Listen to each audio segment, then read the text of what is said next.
Alrighty. So, how's it going, Nick? Oh, it's going good. That's good. We chatted a little while ago about the oil industry and the future of the planet and climate change, and you had some stuff you wanted to mention about Canada specifically. Yeah. Potentially. So, give us your thoughts. I want to hear. I want to know. Well, let's start. I kind of want to start by saying, like, I'm very proud to be Canadian. I love this country. I love the people here. I love like our customs and our politeness. Yeah, for sure. Is something. I don't know if you've been to the States recently, but I was in Houston a few weeks ago. Oh yeah. And it just gives you a real appreciation for like your city and how like clean it is here too. Yeah. Even compared to Houston? I wouldn't say Houston's like a dirty place, but like any of the cities that you go to, those really big cities in the States, like they're just dirty. Really? Like here it's so clean and nice, and just people are like friendly, and like you can have a conversation, no problem. So Yeah. so that's what I really like about being Canadian, but also at the same time right now, like I'm super frustrated. Right. Yeah. For I'm sure. super frustrated on the political side of things. Okay. We have a prime minister who can't make it saying 4 words without using or I'm like, this is the leader of our country. He can't confidently complete a sentence without starting. Really? Yeah, I've never noticed that. Oh man, just watch anything that you watch. Yeah? Like anytime he talks, Okay. there's always ahs. Like you can count them. I've seen videos where people try to make a drinking game out of it. Oh really? And try to drink anytime they say like or ah, and it's just like impossible. Okay. Because that's how bad it is. I never thought. Yeah, I was never aware of that. Yeah. But again, I don't follow politics very closely. Okay. So, yeah. Well, So what are you frustrated about? the one thing I'm really frustrated about right now is this trans mountain pipeline. Okay. That is some crazy stuff to me. You and a lot of people are frustrated. Oh yeah, no kidding. It just sucks because we are the only country in the world where we don't want to sell our natural resources, and for reasons that don't make a ton of sense to me. Okay. And you're saying, so do you believe that the pipeline is being hindered because we don't want to sell our resources, or is it being hindered because it's actually going through due process? I believe it's a little. I don't believe it's because we don't want to sell our resources. That's not actually what I'm trying to say. I'm trying to say like we just don't want, like we're not fighting hard enough to do it. Yeah, we're not advocating that industry. Yeah. Okay. Yeah. So I'm not saying we don't actually want to. Of course we want to. We just seem Might incapable of doing it. It might feel that way. It definitely feels that way. So because of that, you're saying we're not advocating the industry well Right. enough. Okay, fair enough. Yeah. And to be honest, I was pretty excited when the government bought the pipeline. Yeah, me too. Because I was like, okay. I was like, you have this private company who realizes they're never going to get anything done. Who better to get it done in terms of all the administrative stuff than the government? For sure, I agree. Yeah. They write the laws. Yeah. Why, like that's the perfect champion to put that stuff through properly. Especially on a national level. Yeah. Because you have inter-province conflict. Yeah. And at a national level, that should be resolved. Right. Yeah. Exactly. That's the impression anyway. Yeah. So I was like really excited about that. A lot of people were excited. I guess the flip side to that is I was a little bit concerned because I'm like, all right, well, I don't have a lot of faith in government spending. From that side, from like that political side, like I'm as far right as you get. I'm like, I hate government spending because I believe it's just so inefficient. Okay, so you would rather most spending be controlled by the free market system, like that's right, like by private companies. Right? Yeah. Okay. So I guess I'm kind of sounding a little bit contradictory because I said I was very excited when the government of Canada bought the pipeline. Yeah. But that's contradictory because I don't believe that they can spend the money properly. Yeah, fair enough. Right? But you're saying you still thought it was worth it. I thought it was even worth though it was like maybe this isn't the best use of their money. Yeah. Still worth a worthy. Oh, I think it was the best use of their money. Okay. In fact, that was the best thing I've seen them spend money on. Yeah. And it was really nice to see money being spent in Canada. Yeah, for sure. Canadian taxpayer dollars being spent in Canada. Yeah.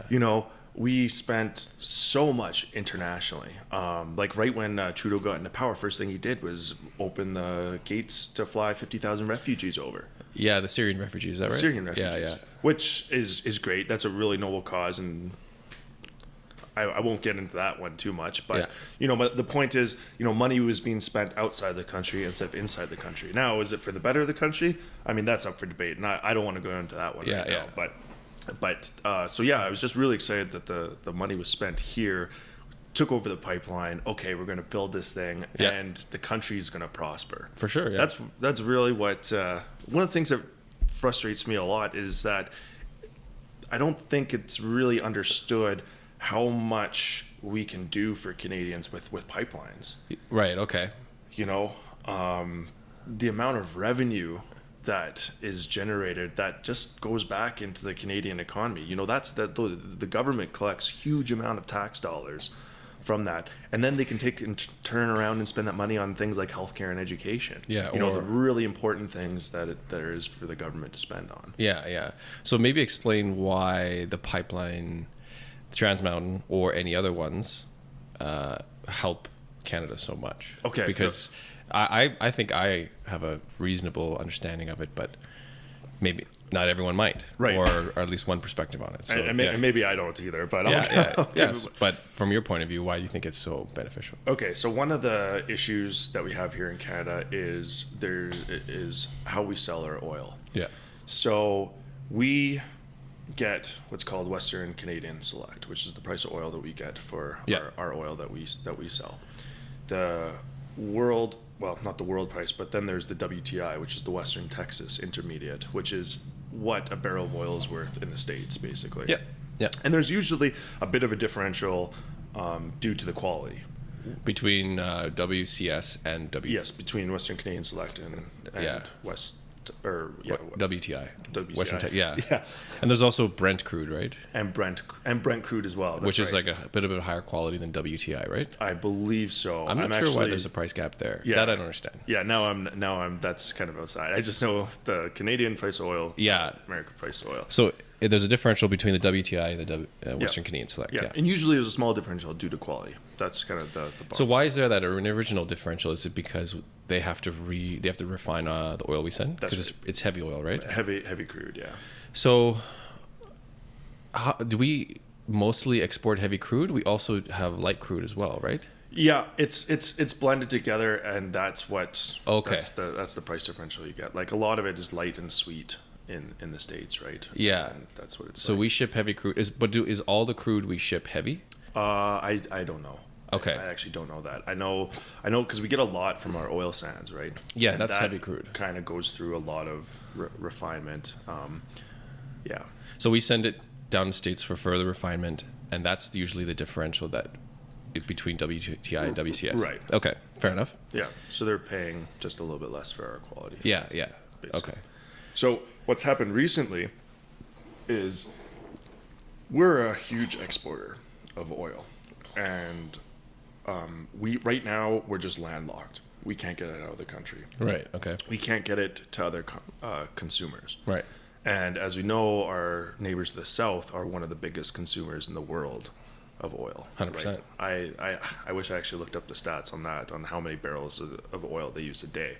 But just to put it in perspective, I mean, there's 330 million people in the States. There's 33 million people in Canada. Yeah, so regardless, we know that their consumption is going to be way higher than ours. Yeah, for sure. No, definitely. Right. So what's happened right now is that there's not enough capacity for us to export our oil out right now. So we're producing. Sorry to interject. They use about 20 million barrels a day. Oh, beautiful. We got a stats guy, the producer. We got pulling stats. Yeah, I was actually going to guess something like that because they just passed. That was in 2017.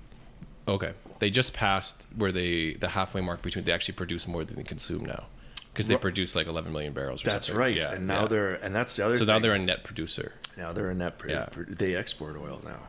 Yeah, so they still import because obviously the amount that they produce doesn't go around the entire country. Yeah. But the total amount of import versus export is now a net exporter. Right. Yeah. But anyway, still a huge customer. Yeah. Yeah. So right now we got this huge supply in Canada, but we can't get it out. And because of that, basically, the states, anyone, they can just say, okay, well, look, you got so much there. We just need this amount here. Yeah. So Right. so there's so much supply, Yeah, there's an And- oversupply. and so that brings the price down. That's right. Is that right? Yeah. Okay. Yeah, it definitely brings the price down. Now, I think there's some other mechanics in there that I might be missing, but that's kind of the high level.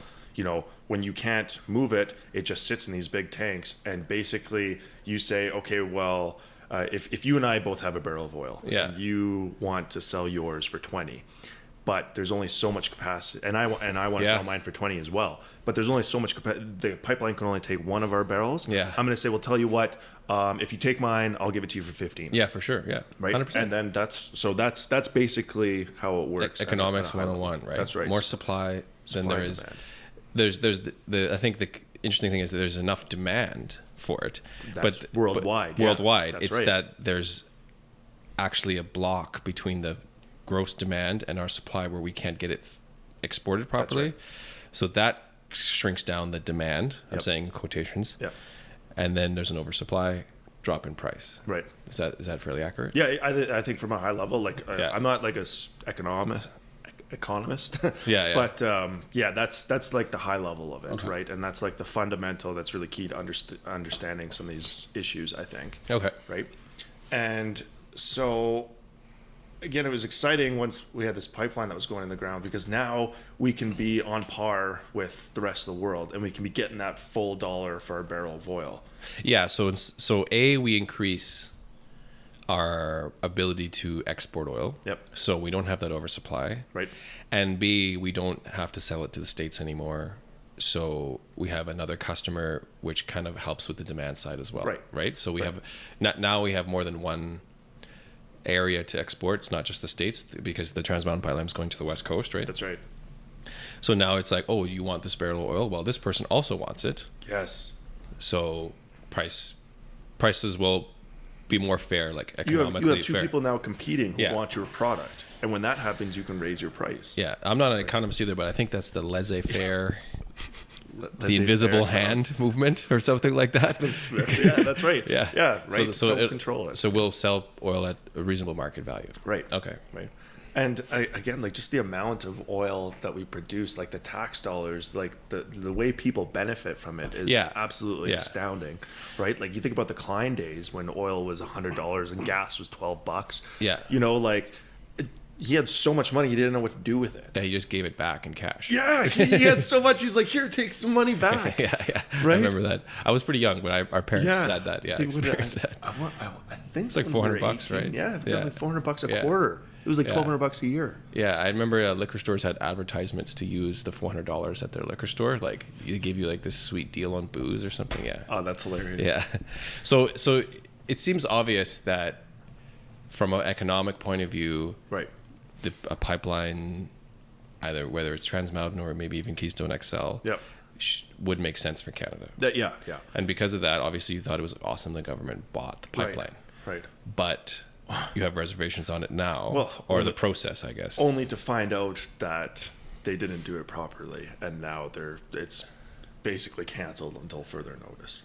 Yeah, they have to redo hearings, I think, with First Nations in BC, right? Right.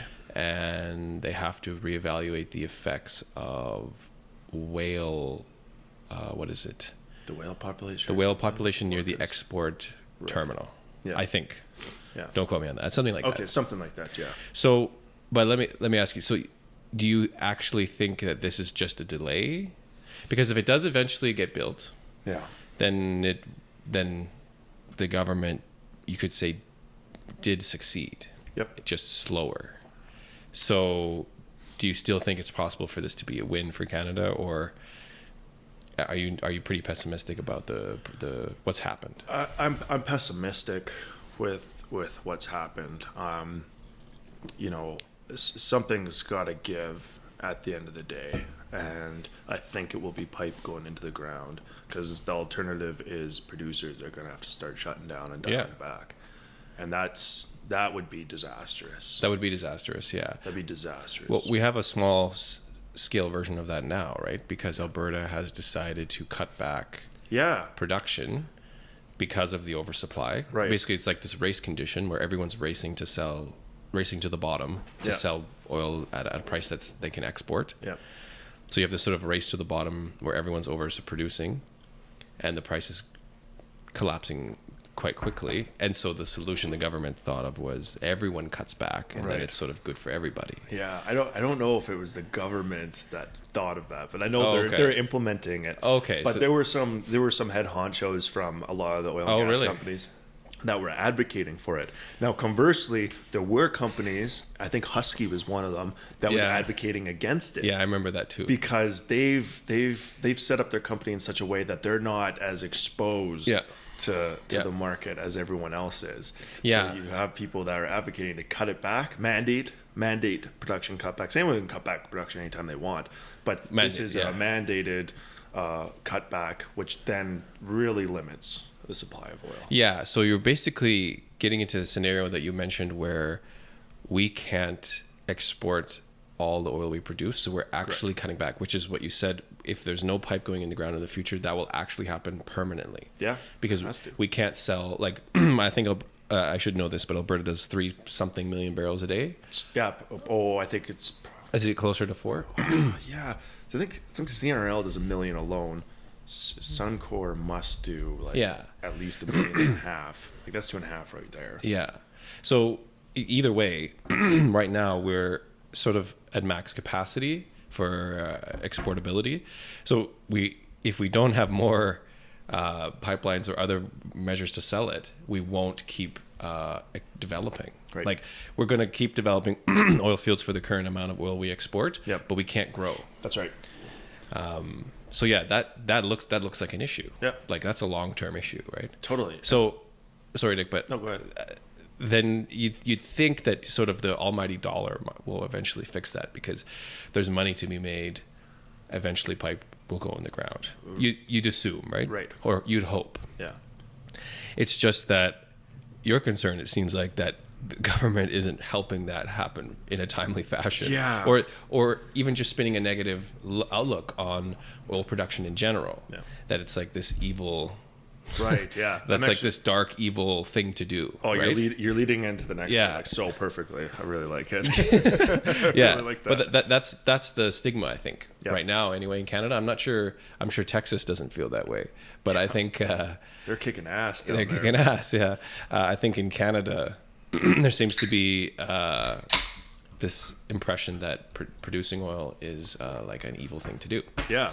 So, what do you think about that? No, I'm excited to talk about that one for sure because the first thing is we have. I think it's dark and evil from an environmental perspective. So you do agree that it's okay.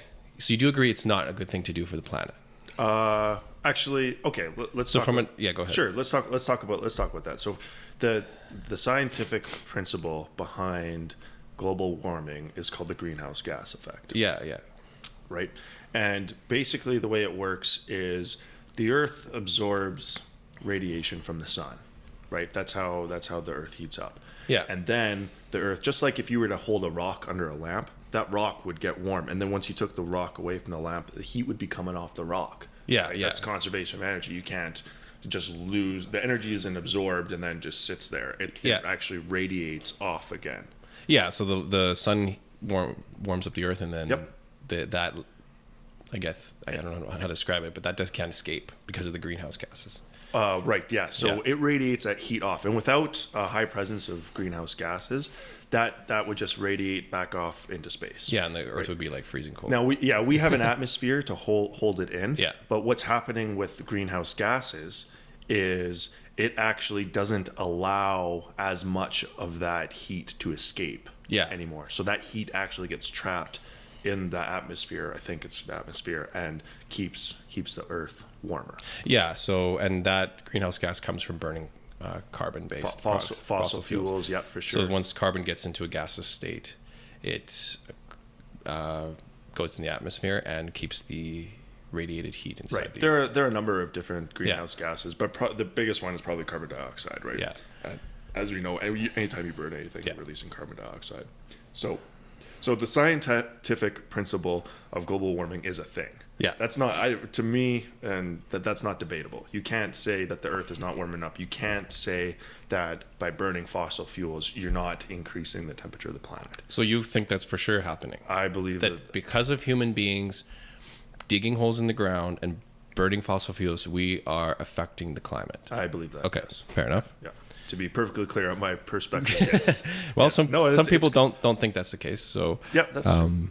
No, I think it's for sure true. And you know, you can watch a lot of doom and gloom documentaries on that and like what's going to happen, how catastrophic it's going to be, and you can see evidence of that stuff happening right now.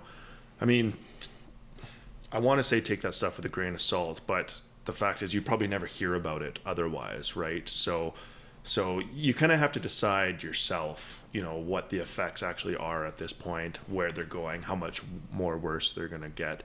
But what do you think? Do you think it's all doom and gloom, or I think so, yeah. you think so? I think you think so. it's pretty bad? I think it's pretty bad.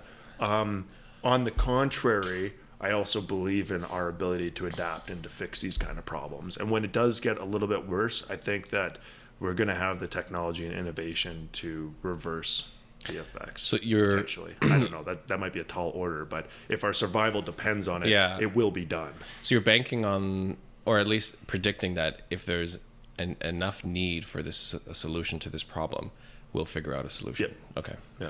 So we are in agreement, I suppose, that burning fossil fuels is negatively affecting the planet. Yeah. So getting back to producing oil is that evil thing to do. Right. So first of all, like there's a demand for energy, and energy in all forms, including fossil fuels for transportation, electricity generation, all that stuff, right? So there is a demand for that energy, and there's no other way to get that energy right now. Yeah, you could argue there's renewables and stuff like that, but that has their own set of problems that we'll get into in a few minutes here. But you need this energy, and so we need fossil fuels. Yeah, like the world uses 100 billion barrels of oil a day. There you go. You can't. Yeah. If you turn that off tomorrow, society would collapse. Yeah.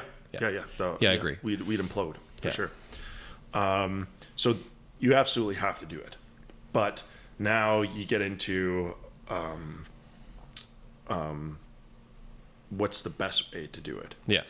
And the best way to do it is to make sure you're doing it in an environmentally responsibly way. Makes sense. It's going to be very difficult to get to a net zero where, you know, you don't actually produce any emissions in producing oil or consuming fossil fuels. Well, and also to be clear, it's the consumption that is the issue.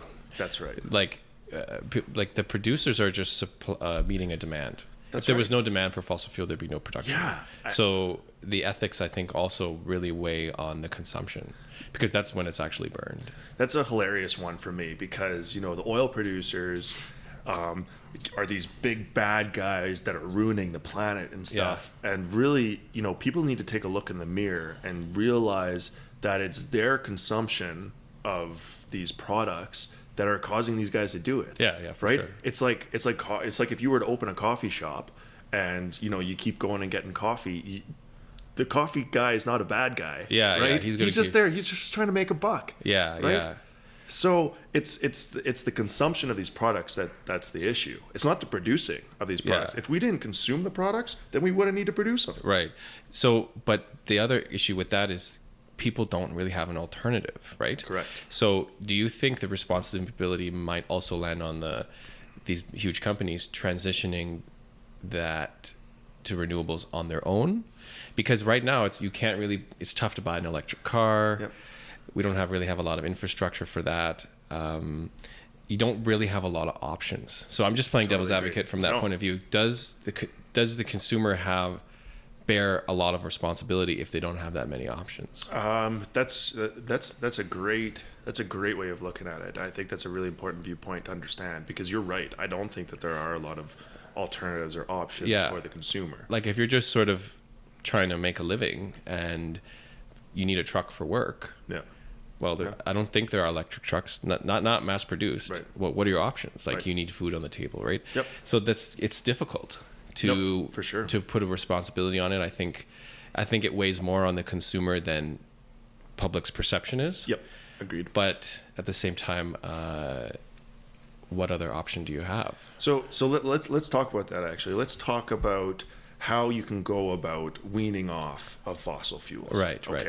So you think we have to do that? Eventually, yes. Yeah. Okay. Yes, for sure. I think so, for sure. I don't think it's going to happen anytime soon. Not in our lifetime. Probably not in our kids' lifetime, but maybe after that. Okay. And I think it needs to be done for the sake of the environment. Yeah. So So there's a clock ticking. Yeah. And at some point you have to transition anyway because they're non-renewable. Right. So there's the other obvious part of the. I mean, how long it would take to deplete the actual reserves that this planet has for oil, not including the stuff we haven't even discovered yet. Like, I don't think it would be thousands of years, I would guess. So the non-renewable part you don't think is a big issue? I don't think that's a big issue. So okay, so we're racing against the clock for the environmental effects potentially. So. Okay, Yeah. So let's go back to the producer's ethics. Yeah. So the perception is, especially in Canada, that oil producers are kind of evil. Right. Yeah. And you're saying that's kind of dumb. Yeah. Because there's a demand for this product. Yeah, that's exactly what I'm saying. So yeah, exactly. You summed it up perfectly. Yeah, no, and I agree with you on that. I think there's a little bit of responsibility on the producer because they can control it. Like a producer they ultimately have the most, I don't know, influence maybe. I'm not saying it's their responsibility because there's a demand for the product, but you could argue that a producer is somewhat ethically responsible because of they have control over actually producing that. Okay. Having said that, if CNRL doesn't produce oil, somebody else will. Correct. And I think this is what you're trying to say about that Canada does a very good and environmentally friendly way of producing oil, right? Yeah. So we should do it. Yeah. I want to go back to what you said about it being a little bit more on the producer and how they do that, because I'm just trying to understand the point that you were trying to make there. Are you trying to say that the producer should have more of an influence on the consumer and how it's consumed? Or are you saying that the amount of carbon emissions that the producer makes bringing up this barrel of oil should be more on them? I think they have more responsibility because they can influence the product directly. So what I'm saying is, let's say CNRL tomorrow says we're not producing oil anymore. Yeah. Then that oil comes off the market, the price skyrockets. Yeah. Not skyrockets, goes up. It Let's say half the oil producers in the world decide not to produce oil anymore. Because they don't want consumers to consume. Because they don't want consumers to consume it. Okay. So the price goes up where like gas is like $50 a liter. Right. Now everybody's buying electric cars. Yeah. So you could transition away from fossil fuels from the demand side. Right. I think it's more on the consumer end to have that responsibility. Yeah. But you can argue that from the producer side, you could influence more society to move to non-fossil fuel energy. From like a moral perspective, if you want to save the planet, all the producers just shut off the tap, and then we can watch some fireworks, because that's going to be crazy. After that. But they could accelerate the process. But in theory, you're right. You're right. If they were just to say, you know what, no, we consider the environment more important. We're going to shut off all the taps right now. Watch the prices go up. There's going to be a whole whack of alternatives in a real hurry. Yeah, and there's going to be a lot of incentive for that now, for sure. And that's also dangerous because we need energy to run the planet. I'm just saying there might be an argument there. So that's an interesting one. I never thought of that one, actually. I never thought of it from like a producer perspective to say, okay, we're going to save the planet. That's it. We're done. Yeah. And because that would probably be the most effective way, honestly, is if prices skyrocket. That's what I'm saying.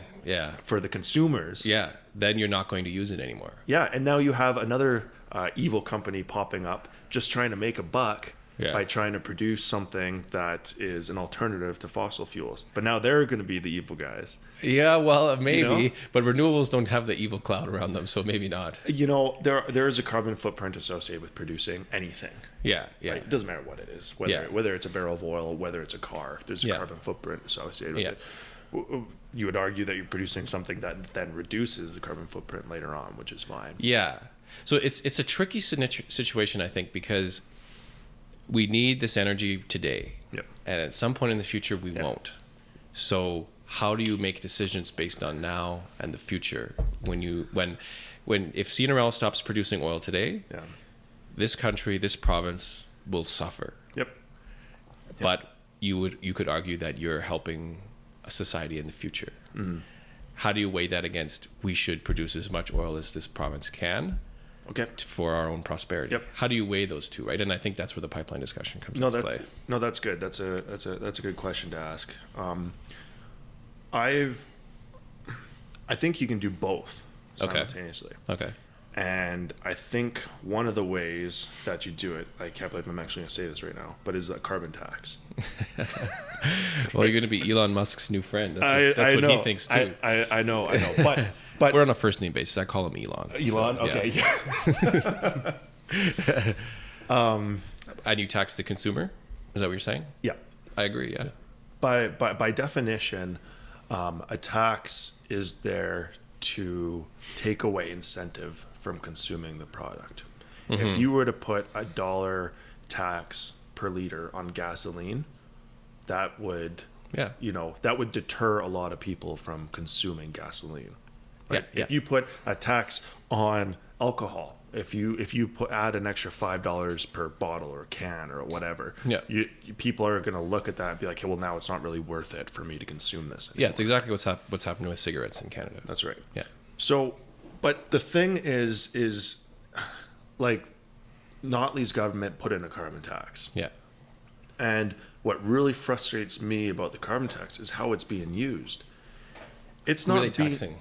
On everything, on your natural gas. If you look at your bill, there's a carbon tax there. Okay. You're like, I don't think electricity is taxed yet because that's like considered like inelastic and there's like no alternatives for it. Okay. You need that.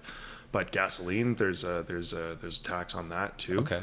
There's carbon tax everywhere on emitters too. Like producers are big emitters too. Okay. And so, there's an additional carbon tax on the emissions that they let go as well.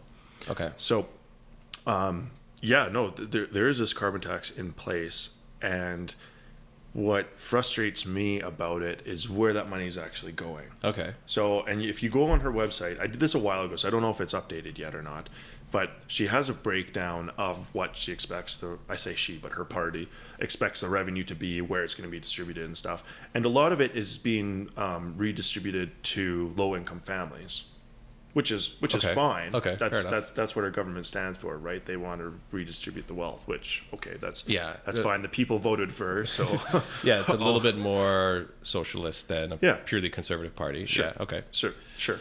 But and then she did this project where they would replace your light bulbs with LEDs if you wanted for free. I remember that. Yeah, which is kind of cool, right? Because if you look, like, there's some really interesting numbers on light bulbs. So you got your incandescent, your halogen, and your LEDs. Yeah. And I can't remember the exact numbers, but I can tell you that an LED consumes like 60% less than a halogen light bulb. Right. So that sounds huge, right? You're like, holy shit, if we were to take and change all of our light bulbs out, now we're consuming 60% less power. Yeah. Holy crap. Now we need less power.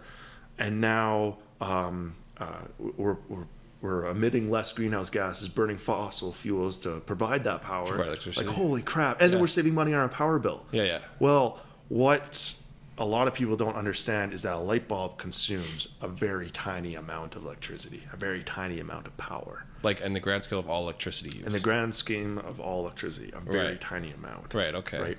So if you have a tiny amount, so let's say you have an incandescent light bulb, which is the least inefficient. I think like only 10% of the power consumed in an incandescent light bulb is actually light. I think the other 90% is heat. It is, yeah. It's I don't know if those are the exact principles, but it's something Maybe like not. that. It's something ridiculous. And LED like is the reverse. Yeah, that's right. I don't even know if it produces heat, Thomas. Yeah, they do. A little bit? A little bit. Okay. I shouldn't say none, that's stupid, but but it's low. Yeah. The thing to realize at the end of the day, like a light bulb, regardless of what type it is, consumes a very tiny amount of power. Yeah. So if you take an LED, which consumes a fraction of that, well, a fraction of a fraction is still a very tiny number. So you're saying on the grand scale, yes, it's a big change from the lighting power consumption. Yeah.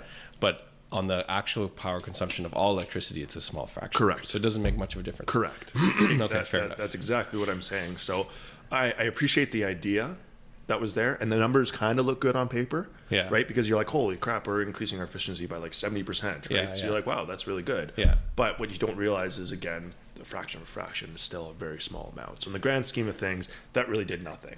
So that, you thought that was kind of an unwise I think spending. I think it would have been better, like if we really want to address the greenhouse gas emission problem, put that money into R&D. Start creating an industry for alternatives and renewables. Why wouldn't you do that? So why wouldn't you start trying to create another industry, especially with all this talk about diversifying from oil and gas? Why not take that carbon tax money and put it into the exact opposite? Right. So give incentives or grants to companies for developing and researching renewables and building renewable energy, let's say, I don't know, lack of a better word, distribution centers like solar farms and stuff like that. I think that'd be better. I think that'd be way better. But here's what would be even better. Okay, and these are the stats I actually looked up. Go ahead. Yeah. So from 2016 in the U.S. Greenhouse gas emissions. Okay, and this is from the United States Environmental Protection Agency. So this is U.S.? This is U.S. Okay. So not Canada, but still, I mean, it's still a decent economy to base numbers off. First world. So country. of all the greenhouse gas emissions in the U.S. in 2016, 28% of them was from the transportation industry. Okay. So that's any vehicles, trucks, anything on the road that's moving stuff around. Right. And the airlines, but that's relatively small compared to all the vehicles on the road. 28%, so the same amount, was electricity consumption or production, I should say. Okay. So, and then 22% was from industrial. So that would be like your producers and your manufacturers, all those guys. Okay.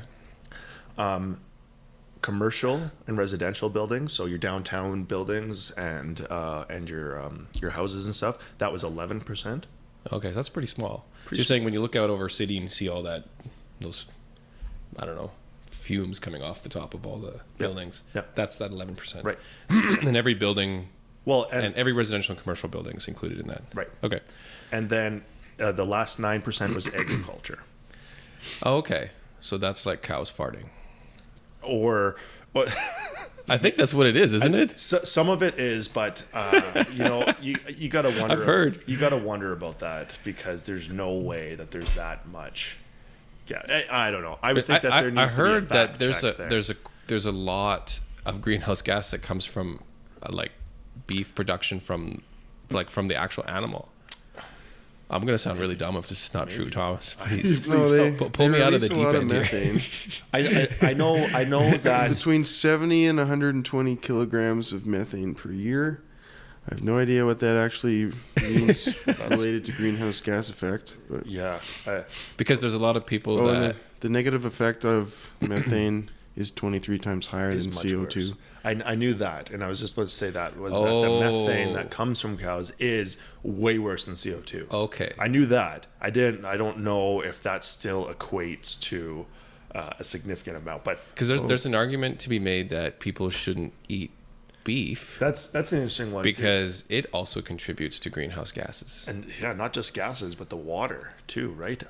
Was it What the Health on Netflix? That's a really interesting one. You should watch that one. What the Health? Okay, I've heard of that. And they talk about the amount of water it requires to feed an animal over the course of their lifetime, and not only that, but the amount of water it takes for like 1 pound of beef is like 1,500 liters or something like that. Oh, okay. It's an astronomical number. Right. And so like that, there's a lot. I mean, that could be a whole podcast on its own. Yeah, for sure. Switching from meats to just like a vegan diet, I think would be an interesting topic. Does that mention how much water it takes to grow an almond?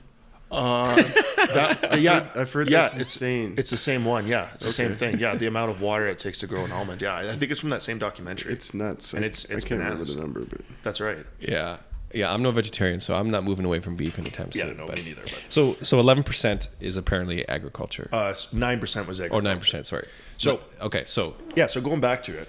Okay, So 28% transport, 28% electricity, 28% or 22% industrial. Okay. So those are your top three, right? Yeah, there. yeah, that makes sense. So what I would actually think would be better use of the carbon tax is to take that money and put it into these three things here that are the Right. worst to improve that there.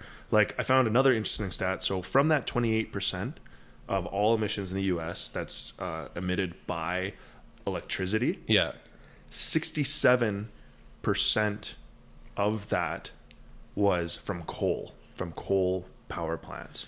Okay. Okay. So this is going to get a little bit complicated. So try and bear with me here. So Yeah, 28% of all emissions due to electricity. Yep. Of that 28%, 67% of that is from coal. So burning coal to make electricity. Burning coal to make electricity. Fair enough. Okay. So that 67% generates only 32% of the electricity. So 67% of your emissions is due to only 30%, 32% of your electricity. Because burning coal is pretty inefficient. That's right. Yeah. Okay. That makes sense. So I'm picking up. the other 33% is generating 68% of your electricity. Is that natural gas generators? Natural gas, Oh, okay. all your other types. Or maybe solar as well. I imagine to be mostly natural gas. Yeah, for sure, mostly natural gas. But there's some probably small sliver of solar in there too. Yeah. So I did the math. So 18.76% of all of your emissions in the U.S. Yes. is due just to coal. Wow. Okay. That's Okay. a good chunk. And that's only 30% of your electricity consumption Right. generation. Right. So that right there is that's an alarming statistic. Yeah. And that's one that, we've taken seriously here in Alberta, right? Because we're phasing out all the coal, right? Yeah, actually, I know people disagree with that right away, but I thought that was smart. Right. Because it is, not only because it is bad for the environment, but it's inefficient, like you just said. That's right. Yeah. So like you said, that's something you think we should sort of pick off as. Yeah, for sure. That's the Yeah. low-hanging fruit. Right, Well, yeah. okay, I say it's low-hanging fruit because it's obvious. Yeah. It's not low-hanging fruit because it's easy. It's definitely not easy. Right. Okay. Right, because you have these huge coal generators, which are cheap to run. Coal is cheap, but natural gas is also dirt cheap right now. Yeah. But to replace the infrastructure, obviously, is very difficult. Yeah. And expensive and time intensive. It takes years to build these plants, right? Yeah. Yeah. So you're saying that if we cycle back to the carbon tax, and you're kind of applying it to what emissions are actually coming from, Yeah. you would want to target Yeah. moving away from coal. Yeah. Okay. So let's just as another idea. Let's think about this one. So let's say we still have this carbon tax here in Alberta, but let's say we take all of it and we say let's put that into the or let's focus on the transportation sector. You're Because saying here in Alberta we do that. no, I'm saying as an idea. Oh, as an idea. let's Sorry. do Go ahead. that. Yeah. Sorry. So, and this is just based on using the U.S. numbers. Yeah. But No, they'll be fairly. They're similar. huge carbon emitters. It's a good example. It'll be fairly similar here, Yeah. right? In fact, our transportation industry, one might argue, might even be worse because we're so spread out, Yeah. right? So we might actually have more in transportation. Anyway, Yeah.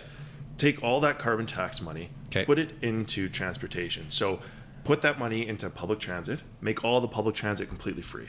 Okay. Because the reason why no one wants to take public transit is because it sucks. It takes a long time to get anywhere. It's hard to get exactly where you want to get to. It's not ideal. It's not ideal. Make all that free. Take a bunch of cars off the road. Make it easy for people to get around. Yeah. Berlin style. And now you've just cut down your transportation emissions by a pile. Okay. So do go put money into public transportation. Sure. Do you want to incentivize electric vehicle purchases? Sure. Yeah. Yeah. Okay. Why not? So you want to put the money into seemingly obvious places. Yeah. Not just light bulbs. Easy places. Easy places. Well, light bulbs okay. are easy. Light bulbs are easy.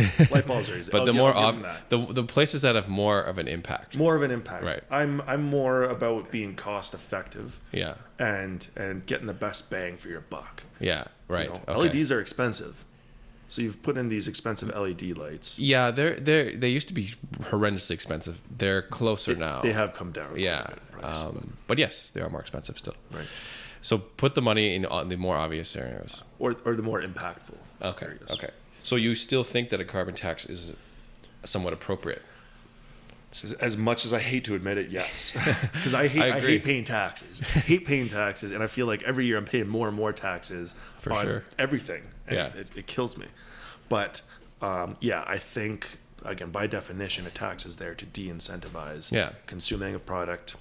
Go ahead and put that back on the consumers. Well, one argument that my boy Elon made was that we're already subsidizing transportation and emissions with the carbon absorption of the planet, right? So when you are burning fossil fuels, the carbon that's being absorbed by the atmosphere and the oceans is free right now. We're not paying the price for that absorption. Does that make sense? I'm not sure I really understand. I don't know if I'm doing a job explaining, but like there's a limited amount of carbon that the atmosphere and the oceans can handle, right? Oh, like you said, like over time we will eventually overheat the planet. Okay. So there's a limited amount of carbon that the Earth can absorb. Okay. We're not paying a price for that. Right. So it's like assuming you'd have to pay a price in the future, but no one's paying it now. Oh. Okay. Because eventually we'll run out of absorption capacity. Okay. So we're not think paying I'm that following. future price now. Right. So you could argue that in the transportation case that gasoline and diesel vehicles already are subsidized because we're not paying the carbon price right now. Right. So Which is basically like a carbon tax. If you taxed every vehicle sale now, what he's saying is we're not doing that, so you're basically being subsidized. yeah. Right. Yes. I understand. We should tax vehicles because they're contributing to the carbon absorption in the planet, but we're not. So they're inherently being subsidized. Right. Okay. I understand. Yeah. That's sorry if I didn't explain that properly, that's but good. so there's an example of where it makes perfect sense to tax vehicle emissions. Right. Yeah. And so that carbon tax makes sense when you think about that. There's actually a limited amount of absorption on the planet. Yeah. We have to Elon's words, not mine, but I completely agree. we obviously have to be a little bit careful here because some people will be up in arms saying no. Other people will be like, yes, that's exactly what we need. But we should put the disclaimer in that it's very difficult, or you don't achieve anything when you tax an inelastic good. So when there's no available substitutes, you're not actually going to decrease consumption because you still need it at the end of the day. Yeah, it's like if you taxed water. That's right. You still need it at the end of the day. Okay, I see what you're saying. So we have to be a little bit careful about that because if you go the extreme way and tax the hell out of it, then you're just hurting yourself because now you're not going to accomplish anything at the end of the day. Yeah. So you almost need like I'm okay with paying a small carbon tax to help fund alternatives, renewables, or to convert our coal plants to natural gas, stuff like that, right?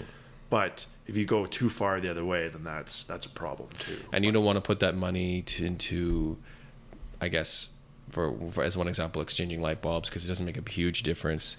And like the more, going into other social programs, it should go directly into what will actually affect transitioning to renewables. Yeah, if you want to address the issue, that's where you have to put the money. Right. Yeah, that's true. It really doesn't make sense. It's not just another tax to redistribute wealth. You think it should actually be used directly for the reduction of carbon of the planet. Okay, that makes sense. And so you do think that that's somewhat a good idea. I do. Yeah, and I agree. I agree completely. Again, I also love Tesla. Yeah. Best car manufacturer in the world.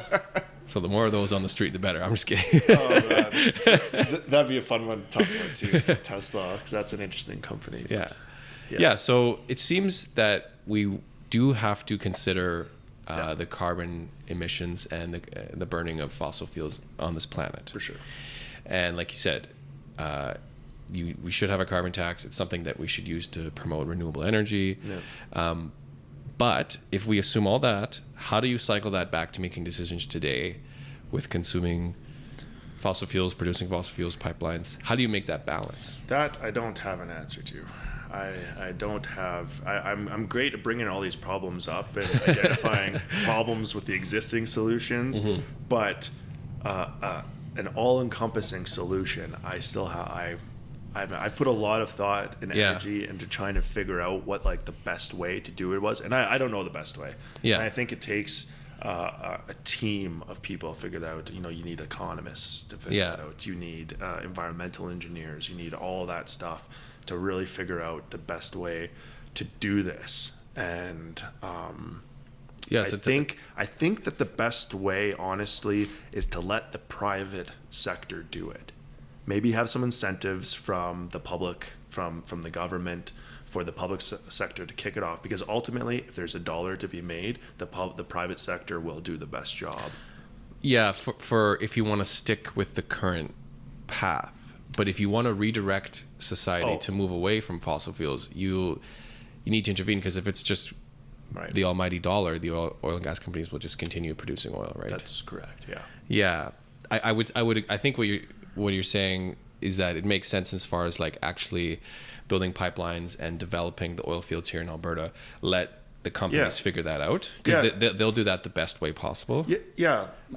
But if you want to transition society, I think you need some government intervention. It seems that that's a way to do it. Yeah, let's cycle back to that, actually, back to the pipelines thing, because there was another point. I think you briefly touched on it earlier, but it was, like in Canada, we do have these environmental standards that are very, very high. Yeah, right. Yeah. We're producing oil and gas with a relatively low carbon footprint compared to the rest of the world. Yeah. Places like the Middle East, where there are absolutely no or minimal environmental considerations made there. Right. They don't even flare the gas. I think they just vape it to atmosphere, right? Oh, that's right. Yeah, that's right. I've heard of that. Yeah, there's no flares. They they don't even burn it. A friend of ours, Mark, read a book called Ethical Oil or something. Oh, yeah. And it talks about how other countries, like the things they do that we don't do. That's right. And one of them is they just vent this whatever H2S and all that from the ground just straight to atmosphere. They don't even flare it. Right. Yeah. So which is way worse. Yeah. Because that's when you get like your methanes and stuff in the air, and that's way more powerful than carbon dioxide. Whereas if you burn it, then you just have carbon dioxide going up, which is still a greenhouse gas, but it's not as bad as that solution gas that's coming out of the ground. 100%. Yeah. So I think where you're getting to is that we should produce oil for the sort of the near and medium future. Yes. Short and medium term future, because we do ethically and environmentally better job than other places. That's right. And we get better every year too. Yeah. And we do it. Obviously, we have safety standards and all that. Yeah. Like, it's good, better for the environment and better for workers, yep. etc. Better for people. And you know what? At the end of the day, it's better for our country. Right? It's better for all the people because of all the jobs that are created. Because like a lot of these are high-paying jobs too, which then reduces your need for social programs, right? Because now people can pay for whatever they need themselves. Yeah, that's true. You take a lot out of it, right? And then you do have money or you have more revenue from tax dollars from the people who are working, plus the royalties of the oil coming out of the ground, which then can go into your social programs or your schools or your health care, which is, again, really important stuff, which I think gets neglected quite a bit. But that's because there's not enough money to spend. We're running huge deficits right now, which is going to be another problem, right, in the political world. But by being an environmentally responsible oil producer, you can win at so many things. Right. You can be so successful, and you can become very powerful too as a nation. Yeah. If we were exporting everything that we could, that would be, I think I've heard the number $100 million a day thrown around. Do you know how much money that is? What $100 million can do in a day? Yeah. We'd be prospering. People would be good. Homelessness would be down. All that stuff could get addressed if we just took advantage of it. And then we could take some of that revenue and put it towards our renewables too. Yeah, that's also the argument. And I think that's what the Alberta government is also advocating. It's like, let us be as profitable as we can so that we can fund the future. That's right. Yeah. Yeah, I agree. It's a difficult issue. So specifically about pipelines in general, because there's a lot of pipeline controversy. Yeah. We both agree. I mean, I agree with you that economically it makes perfect sense to put them in, because if you look at the future of oil consumption, it's actually supposed to grow for the next decade. Yeah, I think it goes up until like 2040 or something like that. Yeah, I think the super bearish outlooks is that it might taper off in 2025, 2030. Oh, okay, yeah. Super bearish, but I mean, that's on the low end. Right. So there will be, not only will we keep using the amount we are, it will actually increase for a while. So, and it takes a couple, 3 years to put a pipeline in the ground. So it makes economic sense to do it. Absolutely. The issue we're struggling here is the social and ethical part of it. Right. So one specific question about pipelines in general: is it the best way to transport oil? Because a lot of people, this is just my perception of everyone else's perception. No, that's good. Is that pipelines are, they leak, and Right. like them themselves are an environmental issue. Not just that they're transporting a good that will harm the environment, that they themselves are an environmental issue. What do you think about that? No, that's a good prompt for a question, because I think it is the best way, and there's a few reasons. First of all, addressing that pipelines are subject to leaking. Yes, they are. Yeah. But we have a lot of buried pipe out there that's from the 60s that has no sort of leak detection whatsoever.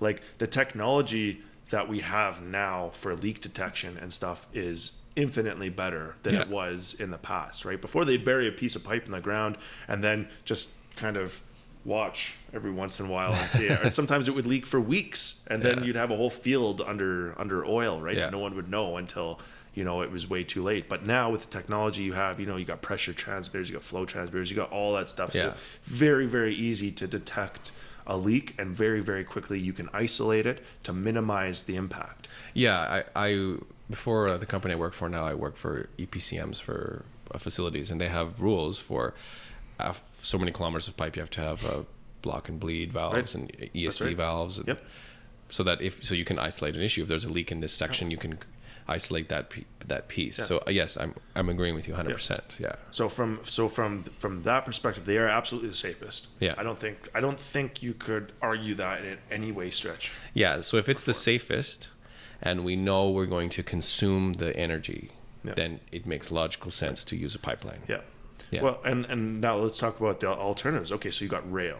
Okay, well, I can already tell you that pipeline's more efficient from an environmental perspective, because you have one pump, you'll have a pump station with a few pumps that are pumping the oil down the pipe. End of story. Yeah. Whereas with rail, you're now using an engine to pull that oil around, right? It's kind of ironic.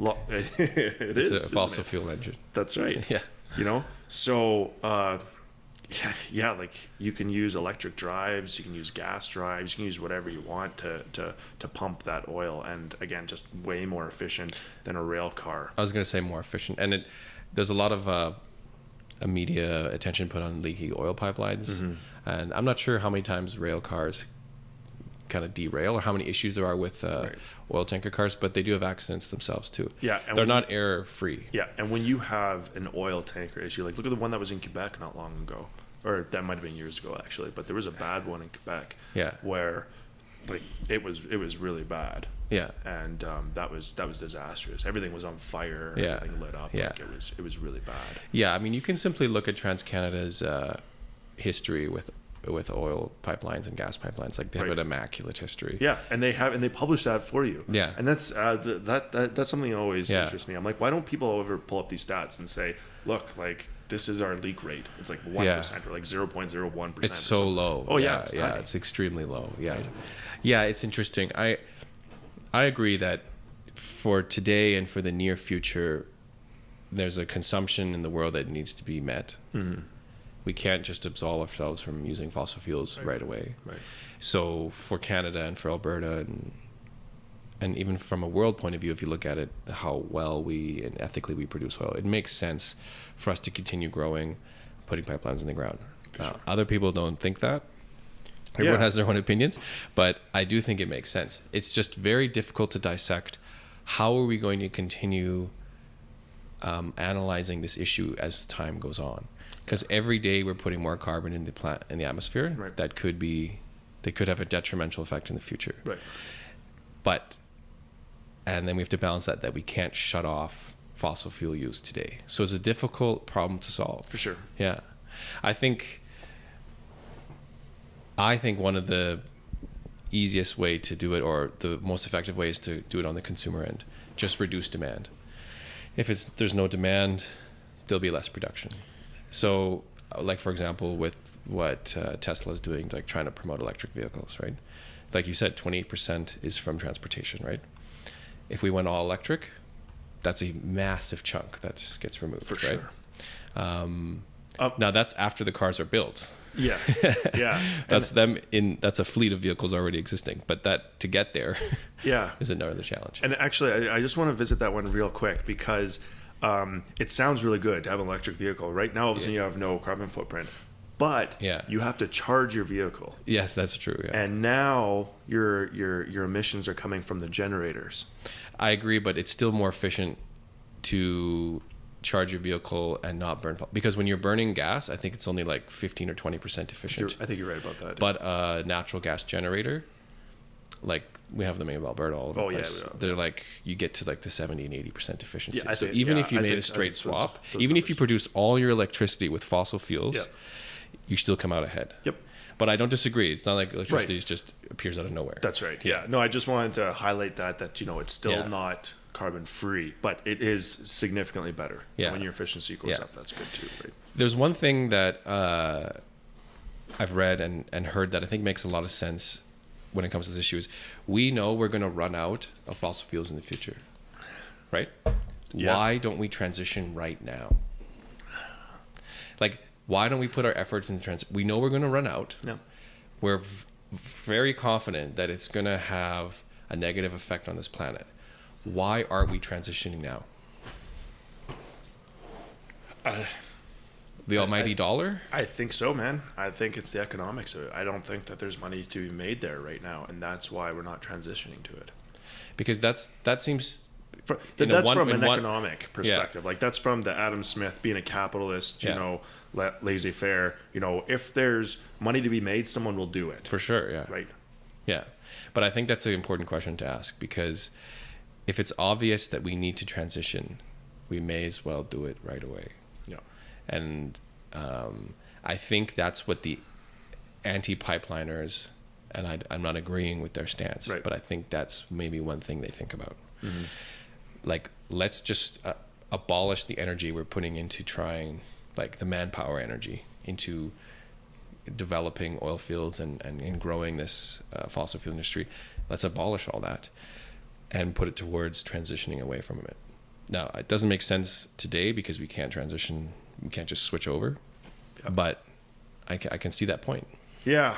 Why don't we do it today? And like I said, I think it is the almighty dollar. I'm just trying to think of like what other reasons there could be. Maybe part of it is ignorance too. And maybe people don't understand the actual effect that carbon in the atmosphere actually has.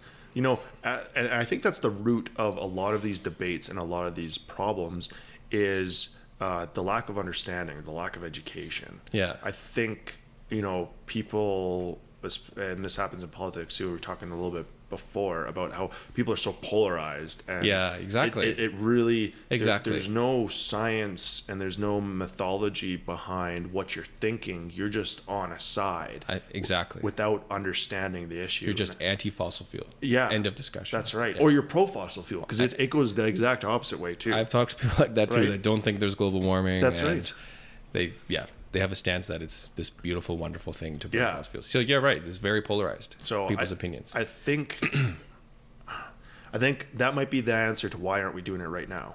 Probably. Or one of the answers is because people don't understand everything that's associated with it. Right. And I think that's what the issue is with this topic, is that it isn't a polarized topic. It's not like for sure one way that we need fossil fuels for the rest of our lives, and for sure we can shut it off today. Right. The problem with it is it is a middle ground, that we need it today, and we also need to not need it in the future.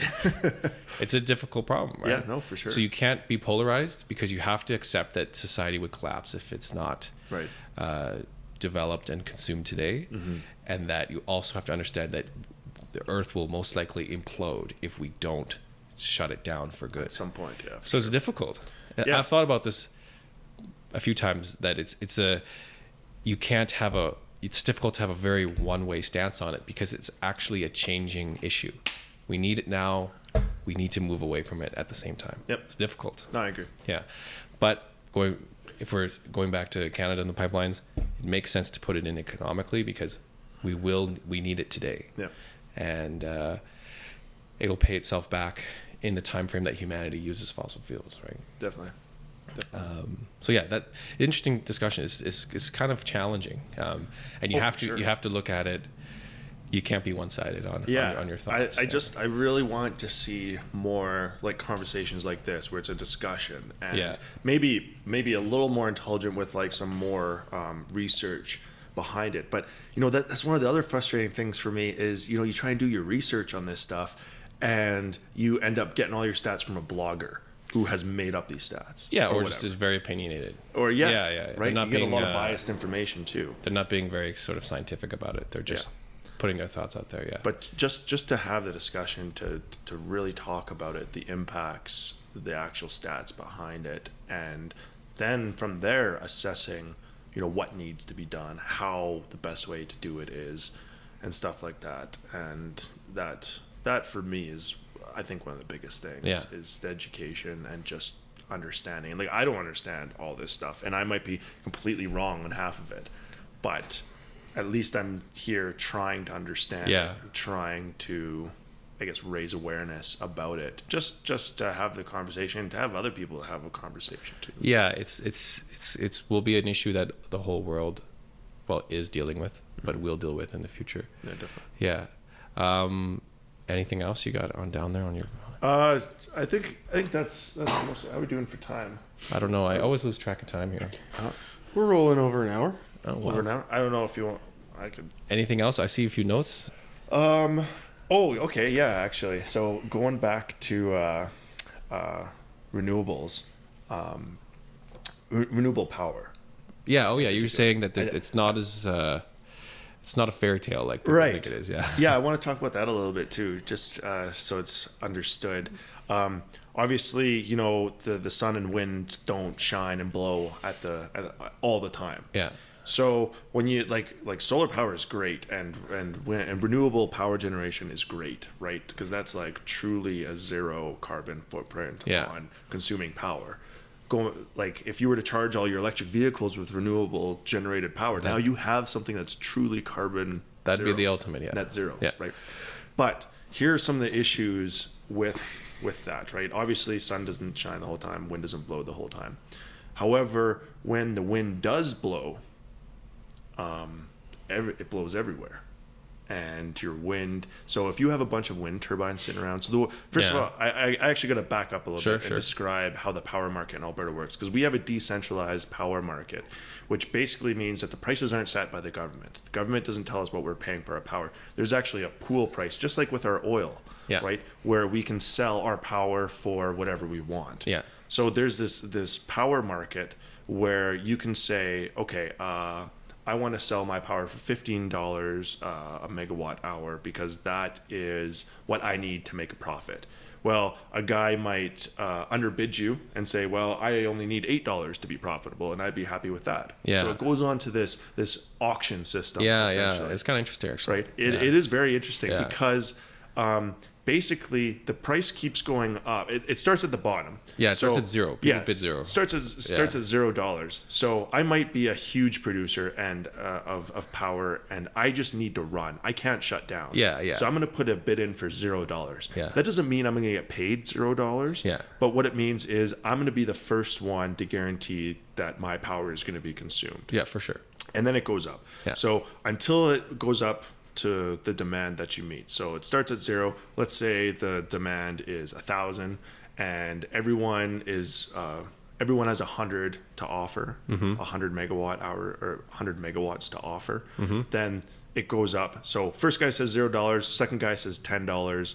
That keeps going up until the demand is met. So if the demand is met at, let's say, $50, then everyone that's $50 and under gets $50 for their power. 100%, yeah. So that's kind of a high level of how the power market works. So the problem with wind now is when the wind comes on, a whole boatload of it comes on. Yeah, of course. And I don't know if you have to use the wind power when it comes on. That might be an environmental thing that we have. I actually don't know if there's legislation that says you have to use it. That actually kind of makes sense. Because what happens then is when you have all this wind come on all of a sudden, because it's very sporadic, right? Yeah, for sure. So when it comes on, a lot of it comes on. Well, now you have that huge oversupply and your price drops now. Right, okay. Well, if the most important thing with our electricity grid here is reliability. Yeah. When you go to turn the lights on, they have to come on. Like Right. that is paramount to the industry, to the electricity industry. So that presents an interesting problem because now you have all this wind power come on at once, drops the price. Well, you got guys that are out there that have to keep running because this actually happens in 15-minute intervals. Okay. So it's like every 15 minutes this is happening. So if the wind is on 15 minutes and it's not off the next 15 minutes, like all of a sudden you have to balance the consumption and the production of energy, right. of power. Right, we know you can't store it, like it has to meet exactly. So you got to be turning guys off, turning guys on to balance this. So it's a big balancing act with the wind. But what happens when all the wind comes on is the power prices actually drop, and now it becomes unprofitable because wind is very expensive to put in. So they need a certain price to make their operation costs, right? Oh, okay. So it's called the wind discount. Okay. When wind power comes on, the pool price just drops because a whole bunch of wind comes on at once. Right. And that's an issue for the other producers? Yeah, because now they're not making as much money off theirs, but they also have to keep running because when that wind turns off, they have to be ready to pick up the slack. So you're saying the inconsistency in power output from wind presents an issue? That's right. Presents like a load balance issue, a price issue. Yep. Okay, fair enough. So that's one, and I guess solar would be similar because it's only during the day. That's right. More consistent, like as far as it's daytime. And if you look at like our peak demand, it's pretty much always in the evening when people get home from work, when they turn on their electric stoves, when they do their laundry. Yeah. Like those are the biggest consumers of power in your house. It's not the lights. Yeah. It's when you have your stove on, for sure. your toaster, your kettle, all that stuff. Right? Yeah. So you're saying there's an instability there. That's one issue to consider with renewables. With renewables, fair enough. Yeah. I think the solution, which is even more expensive to that, is battery storage, right? Right. Yeah. You could store all that energy in batteries. Yep. And then release it at whatever rate you need. That's right. Yeah. That is another way. But yeah, that's more expensive. Very expensive. Yeah. Another way of doing that is you can pump water up a hill. Pump water up a hill into gravity. a hydro dam. Oh. And then when the water is up there, when you need it, then you just open the floodgate and generate through a turbine. Oh, okay. But it takes energy to pump it up there. Yes. Oh, you're saying as far as storage? Yes. Oh. In terms of power storage. That's clicking in my head now. Yeah. That makes sense. Yeah. Huh, I never heard of that. Have you heard of that, Thomas? Nope. I don't. Interesting. I don't but think it's like a natural energy storage. Yeah. That kind of makes sense. It's not cost effective, which is probably why you haven't heard of it, because if you're so when the sun is shining, but you don't need the power, you're going to consume that power just pumping the water up the hill. Yeah, that's true. And then if you need the power, you stop pumping and you consume the power yourself. But that way you can pump the water up the hill. Now you have this water sitting up a hill, and when you need the power during the night, when you don't have power from the sun, you just open up the floodgate. There's a little turbine there that spins a generator, and now you got power throughout the night. I've never heard that, dude. That's kind of cool. Yeah. It's probably, it's more simple than batteries. Yeah. But you have to build a dam. Concept, I guess. Right? You have to build a dam, and that's expensive. Yeah. And I mean, how big and all that stuff, right? Yeah. Would you get enough water uphill during the day to meet your demands through the night? And where is this even practical to do? Yeah, you need to, know, if you're trying to do this for a city, you need a mountain and you need a massive dam. Yeah, batteries are probably easier in that sense. You can put them anywhere. So there's that issue with renewables, is the inconsistency. Yeah. I've heard that narrative before. I think people argue batteries is the solution. Again, that's a little bit more well, I don't know if it's a little bit or a lot more expensive, but it's more expensive. Right. So, but the flip side of the renewable situation is that once the solar farm is in place, you don't have to do anything anymore. I mean, there is maintenance there. Yep. But it's going to generate electricity for you for very little cost, right? That's right. Whereas generating electricity with fossil fuels, we have to continue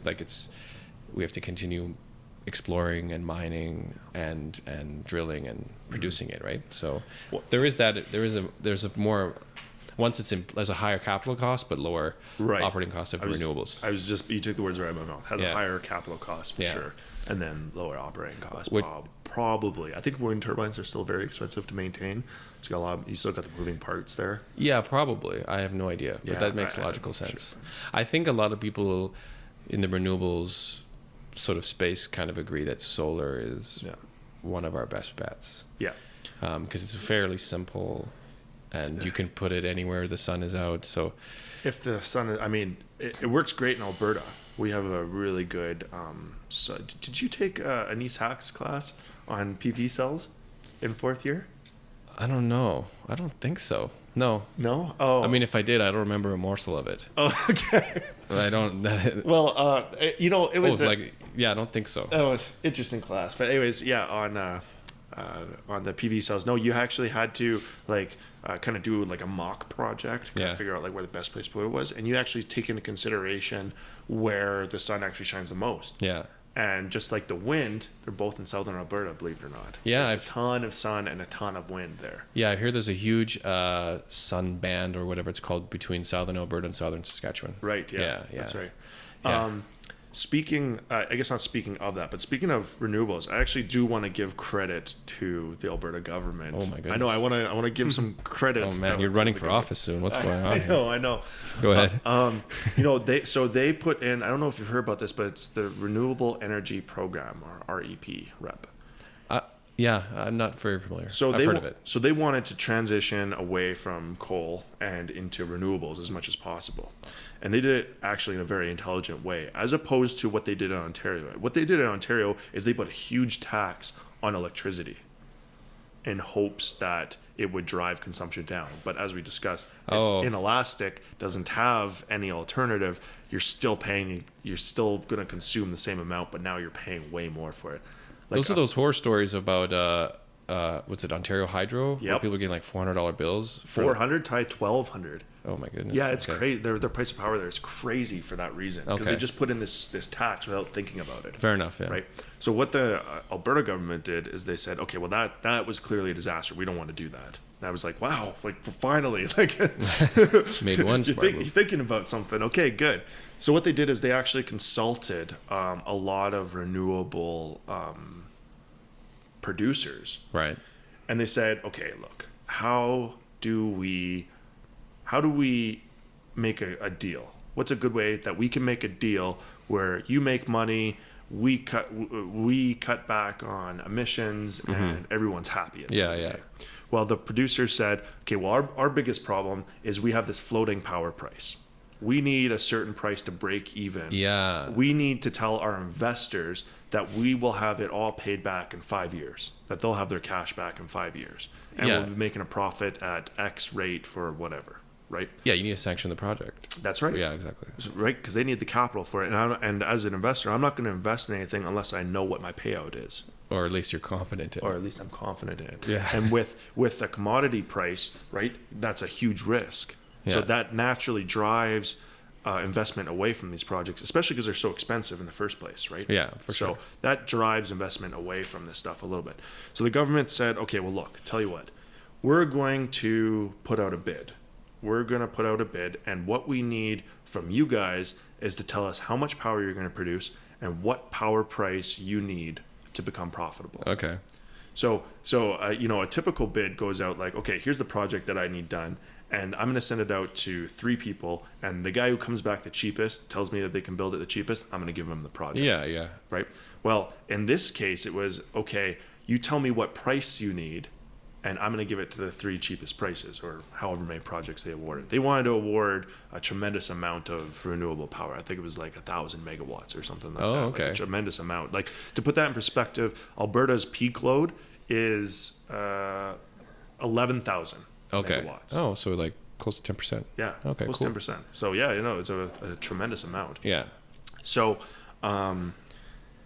that's what they did for this project, and it's been very successful. They've awarded something like, I think they've awarded something like 500 megawatts of power or something like this. Oh, okay. My boss watches this, he'll probably be like laughing at me because he's a big power market guy. And, okay. Yeah, he'd probably be laughing at me at how I'm explaining it right now. But basically, that's the gist of it, was that in order to guarantee a project will be built and that it can secure funding for that project, the Alberta government said, okay, tell us what price you need. Okay, we're going to guarantee you that price now. Oh, okay. So if they say they need $30 a megawatt hour, the government of Alberta is going to pay them $30 a megawatt hour. But the pool price could be $15 a megawatt hour. So the government in that case is paying the renewables to generate. So they are subsidizing in some way. They are subsidizing through that price. But if power price goes to $50, then the Alberta government keeps that extra $20. Okay, so basically they're just evening out the sine wave. That's right. Right. Oh, that's actually that makes logical sense. I Nice. know. I was very impressed when I heard of this this plan. I'm like, that is really smart. That's smart. As long as like they look at sort of historical electricity prices and it's kind of it's a reasonable amount, right? Yeah, it's pretty tough.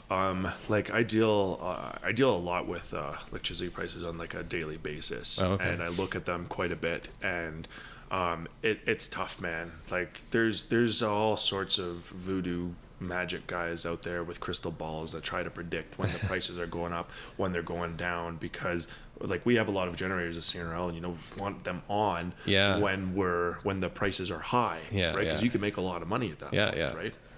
So I thought that was an interesting way of the government doing That's it. smart, yeah. And I think it's somewhat I think it's going to be successful. We'll see what the price of power does, right? Because it's impossible to do without a crystal ball, right? Yeah. You can kind of forecast and kind of figure out what it's going to be, especially with like big events like these coal generators coming offline, right? Yeah, exactly. Like that your supply now is going to drop significantly, so you are going to have an increase in price. Yeah, and those were, they're not the best way to produce electricity, but they were very reliable. Right. Like they came on when they had to, and they produce consistent energy. Yeah, that's right. So you're taking away some reliability with those coming offline.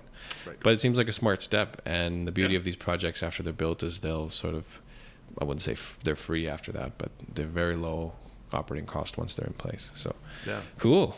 Yeah, it's a good idea. So I thought that was pretty cool. A good way of doing it. So I was impressed by that.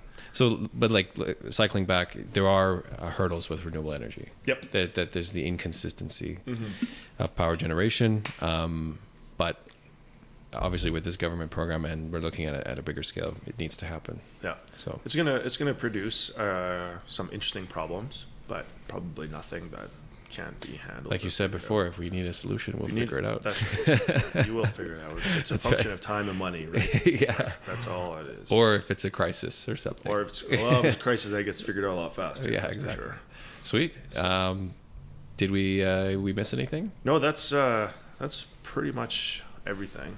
It was a good conversation. Any final words on pipelines, Alberta, Canada? I'm just frustrated, man, and I really, really want this country to thrive. Yeah. And I know we can do it, and I know it can be done in a positive way for the people, for the environment, and the country as a whole. And I want Canada to kick ass. Yeah. And I know it can, and we have the resources, and it's just not clear to me why it can't happen. Yeah. No, I agree. It's also, there's a personal factor there because it's your home. Like I'm born and raised here in Calgary, and I've lived in, Calgary and Alberta my entire life. Yeah. And it's, you're rooting for your own, where you live and the people that live here and the people that, your family and all that. Yeah. I agree with you. I think we can do better. But it's a complicated conversation. For sure. I don't have the answers.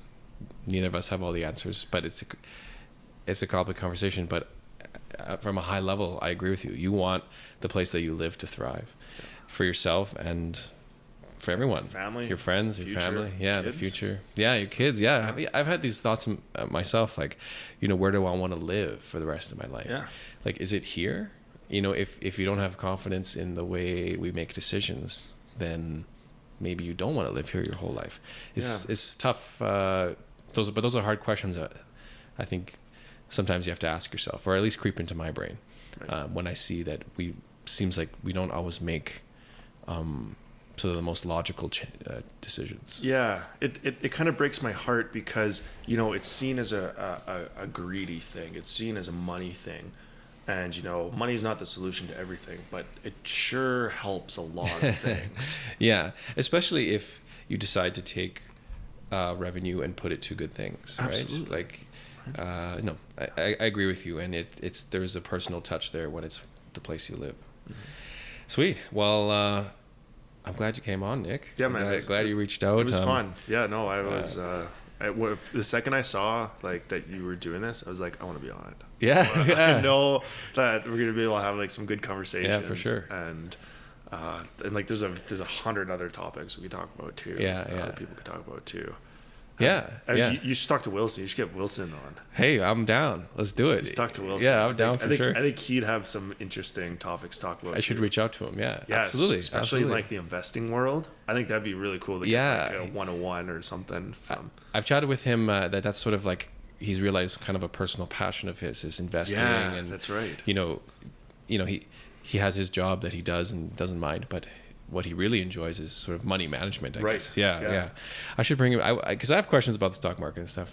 I could probably ask him. So yeah, and investing and he and like it's not just that he knows it, but he's like passionate. Yeah, exactly. Right? And if it's I should reach out to him. But no, appreciate you coming over, Nick. You're always a guy that's open for discussion and sort of arguing and sort of mental jousting on different ideas. So I appreciate that and open to all sorts of information when it comes to different topics and working through what a solution is. So I admire that about you, and I'm glad you reached out. And cool. Until next time. Yeah, you bet. Thanks, Nick. Thanks.